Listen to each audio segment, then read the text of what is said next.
দল যখন মহাবিপদে অধিনায়ক নাজমুল শান্ত তখন ব্যাট হাতে ২২ গজে দাঁড়ালেন শক্ত হাতে, তুলে নিলেন রাজস্বিক শতক। সাদা পোশাকে নবমার অধিনায়ক হিসেবে পঞ্চম সেঞ্চুরি শান্তর। অধিনায়কের এমন শতকের ওপর ভর করে বাংলাদেশ দল শক্ত অবস্থানে।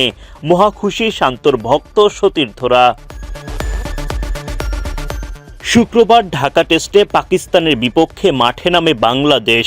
টস জিতে শান্তদের আগে ব্যাটিংয়ে পাঠায় শান মাসুদের দল।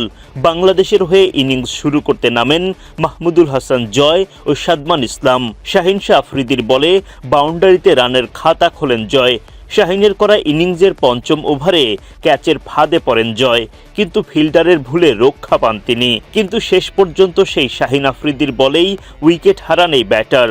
মোহাম্মদ রিজওয়ানের গ্লাভসে ক্যাচ দিয়ে মাঠ ছাড়েন জয়। ১৯ বল খেলে ২ বাউন্ডারিতে ৮ রান করতে পারেন এই ওপেনার।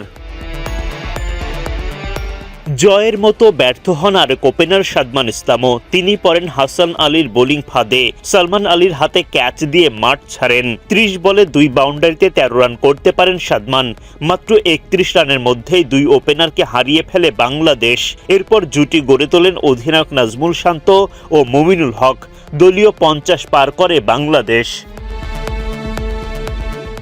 শান্ত মুমিনুলের জুটি জমে ওঠে দারুণভাবে। ৫০-এর পর দলীয় ১০০ রানও তুলে নেয় বাংলাদেশ। আর কোনো উইকেট না হারিয়ে ১০১ রান নিয়ে লাঞ্চ বিরতিতে যান টাইগাররা। ফিরে এসে লড়াকু ব্যাটিং অব্যাহত রেখে ৫০ তুলে নেন শান্ত। বাড়তে থাকে বাংলাদেশের রান তোলার গতি। শান্তর পর মুমিনুলও তুলে নেন ৫০। দুর্বার গতিতে এগিয়ে যায় বাংলাদেশ। ব্যাটিংয়ে উড়ন্ত শান্তকে কেউ আটকে রাখতে পারেননি। টাইগার অধিনায়ক তুলে নেন রাজস্বিক সেঞ্চুরি। যদিও শতক পূরণের পরপরই মোহাম্মদ আব্বাসের শিকারে পরিণত হয়ে ১০১ রান করে মাঠ ছাড়েন শান্ত।